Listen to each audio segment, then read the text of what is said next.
না চাচাজি, থামুন, ওই দেহে গুলি চালাবেন না।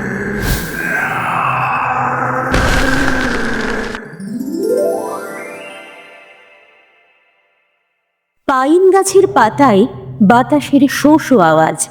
এই নির্জন অন্ধকারকে চিরে ছুটে আসছে এক যুবক, নাম আকাশ। তার চোখে মুখে মৃত্যু ভয়।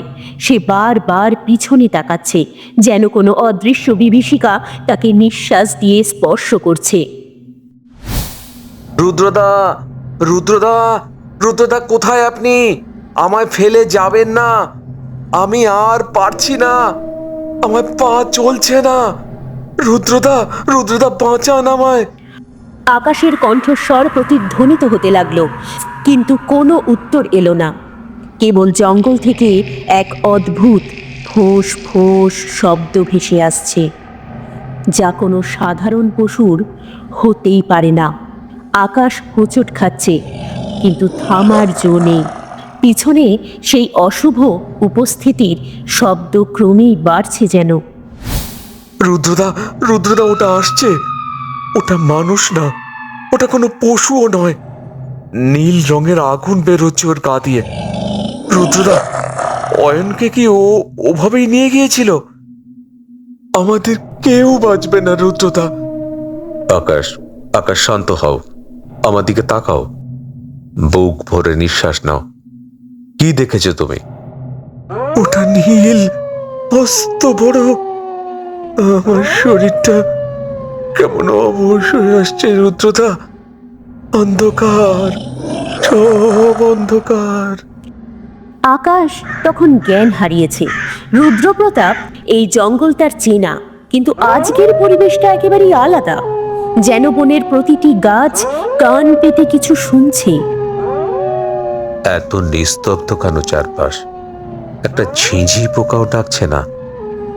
তার মানে কোনো বড় শিকারী আশেপাশে আছে। আকাশ নীল আগুনের কথা বলছিল। নীল আলো, বনের ভেতর এমন কি থাকতে পারে? রুদ্রর কপালে বিন্দু বিন্দু ঘাম জমেছে। এই হাড় কাঁপানো শীতেও তার হাত কাঁপছে। তিনি বুঝতে পারছেন, কেউ একজন অন্ধকারের আড়াল থেকে তাদের গতিবিধি লক্ষ্য করে চলেছে ক্রমাগত। না অয়ন, অয়ন পালা, ও তোকে ধরে ফেলবে। রুদ্রদা, রুদ্রদা, বাঁচান ওকে। চুপ, চুপ আকাশ, আমি রুদ্র। অয়ন এখানে নেই। আমরা এখন খুব বিপদে আছি। চিৎকার করলেই ওটা আমাদের অবস্থান বুঝে ফেলবে। রুদ্রদা, আমরা কি এখনো বেঁচে আছি? আমি তো দেখলাম ওটা আমার ঘাড়ের উপর ঝাঁপিয়ে পড়ল। ওর নিঃশ্বাস বরফের মতো ঠান্ডা রুদ্রদা। আকাশ, তুমি ঠিক আছো, তবে বেশিক্ষণ এই এক জায়গায় থাকা চলবে না। চাচাজির সাথে আমাদের আজই দেখা করতে হবে। তারা অন্ধকার বনের ভেতর দিয়ে সন্তর্পণে হাঁটতে শুরু করলেন। আকাশ, তুমি যখন পাহাড়ের পূর্ব দিকে ছিলে, আমি তখন পশ্চিমের ঝর্ণাটার কাছে গিয়েছিলাম। ভাবলাম হয়তো ওখানে পানির স্রোতে কোনো সংকেত পাব, কিন্তু হঠাৎ দেখি ঝর্ণার সাদা জলটা কেমন নীলচে হয়ে গেল। নীলচে? জল নীল হয়ে গেল? হ্যাঁ, আর সেই জলের ভেতর থেকে উঠে এলো এক দানব, একটা নেকড়ে, কিন্তু তার আকার একটা পূর্ণবয়স্ক মহিষের চেয়েও বড়। তার সারা গায়ে নীল পশম, আর গা দিয়ে এক অদ্ভুত ধোঁয়া বের হচ্ছে। সে যখন আমার দিকে তাকালো, আমি নড়াচড়া করার শক্তি হারিয়ে ফেলেছিলাম। কোনো মতে নিজেকে সামলে পাহাড়ের কিনারা থেকে ঝর্ণার হিম শীতল বরফ জলে ঝাঁপ দিয়েছিলাম। ওই কনকনে জলই হয়তো আমার গায়ের গন্ধ বদলে দিয়েছিল, তাই ওটা তখন আমায় ধরতে পারেনি। কথা বলতে বলতেই রুদ্রপ্রতাপ হঠাৎ থেমে গেলেন।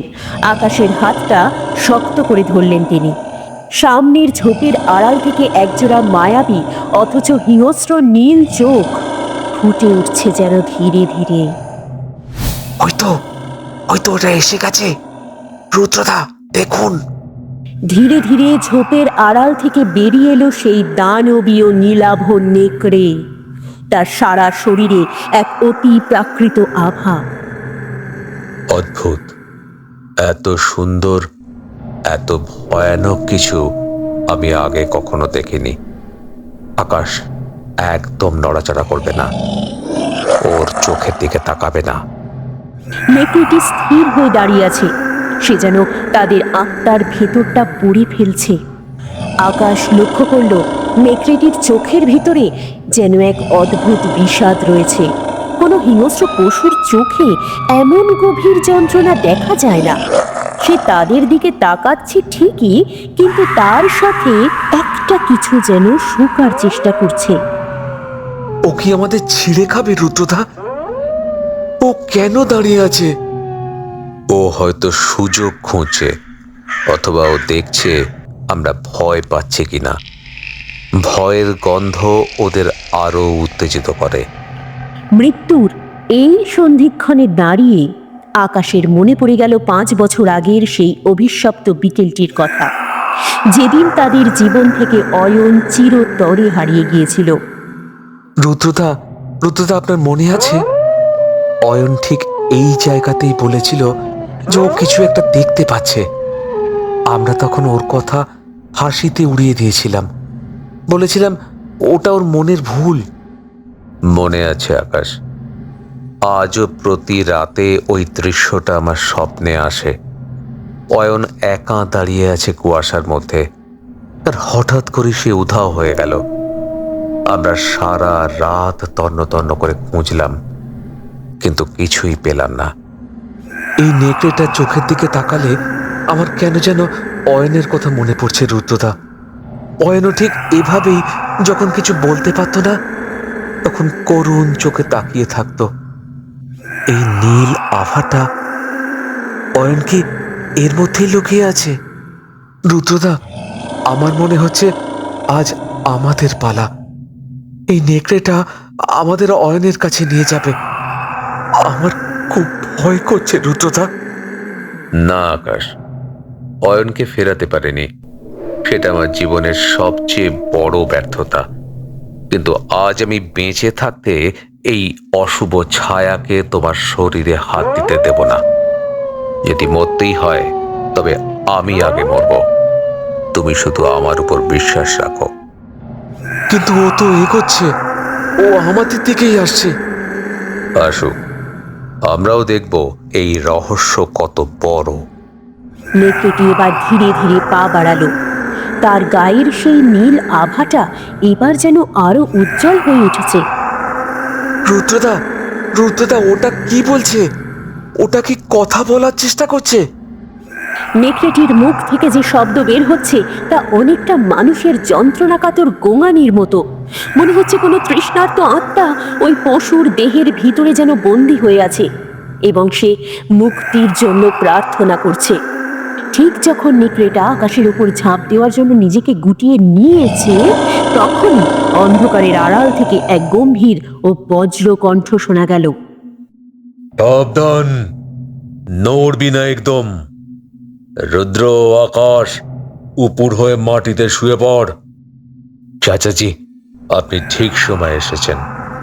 চাচাজি, চাচাজি, দেরি করবেন না, গুলি করুন, ওটা আমাদের মেরে ফেলবে। না চাচাজি, থামুন, ওই দেহে গুলি চালাবেন না। ওটা সাধারণ রক্ত মাংসের প্রাণী নয়। একে গুলি করলে হয়তো ওটা আরো ক্ষিপ্ত হয়ে উঠবে। সাধারণ লোহা ওকে মারতে পারবে না। তবে কি করব রুদ্র, ও তো আমাদের ছিঁড়ে ফেলবে। চাচাজি, আকাশে মুখ করে ফাঁকা গুলি ছুড়ুন। রাইফেলের এই তীব্র ধাতব শব্দ দরকার আমাদের। এই অতি প্রাকৃত প্রাণীরা তীব্র কম্পন আর কম্পাঙ্ক সহ্য করতে পারে না। চাচাজি, এখনই। আশ্চর্য ঘটনা, সেই নীল নেকড়েটি যন্ত্রণায় কুঁকড়ে মাটিতে লুটিয়ে পড়ল। সে তার সামনের থাবা দিয়ে নিজের কান ঢাকার চেষ্টা করছে। মনে হচ্ছে রাইফেলের সেই তীক্ষ্ণ শব্দ তার শরীরের অতি প্রাকৃত বন্ধনকে শিথিল করে দিচ্ছে ক্রমাগত। আর এক মুহূর্ত দেরি নয়, পালাও, শব্দ শেষ হওয়ার আগেই আমাদের এই এলাকা থেকে দূরে চলে যেতে হবে। ওটা শুধু সাময়িকভাবে অকেজো হয়েছে, মরেনি। তারা তিনজন উন্মাদের মতো বনের সরু পথ ধরে দৌড়তে শুরু করলো। চাচাজি পথ দেখাচ্ছেন। পিছনে একবার ফিরে তাকালো আকাশ। সে দেখল কুয়াশার আবছা আলোয় সেই নীল আভাটা ক্রমশ ফিকে হয়ে আসছে।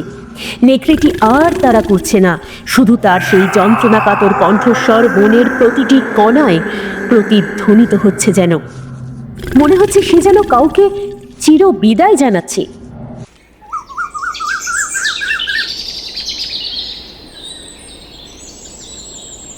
তারা তিনজন বনের সীমানা পেরিয়ে গ্রামের মেঠো পথে পা রাখলেন।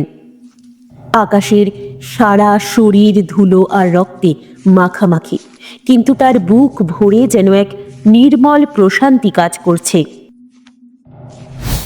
রুদ্রদা, আজ আপনি আর চাচাজি না থাকলে অয়ন হয়তো একা বোধ করতো না। ওপার থেকে আমাকেও ওর কাছে নিয়ে যেত। অয়ন আমাদের সাথেই আছে আকাশ। হয়তো এই নেকড়েটার মাধ্যমেই ও আমাদের বলতে চেয়েছিল যে ও শান্তিতে নেই, কিন্তু আজ আমরা মৃত্যুর চোখ থেকে জীবন ছিনিয়ে এনেছি। তারা যখন গ্রামের দিকে এগিয়ে যাচ্ছিলেন, তখন যেন মনে হচ্ছিল সেই নীল আভাটা যেন মেঘের আড়ালে মুচকি হাসছে। অরণ্যের সেই নীল হাহাকার আজও এক রহস্য হয়ে রয়ে গেল।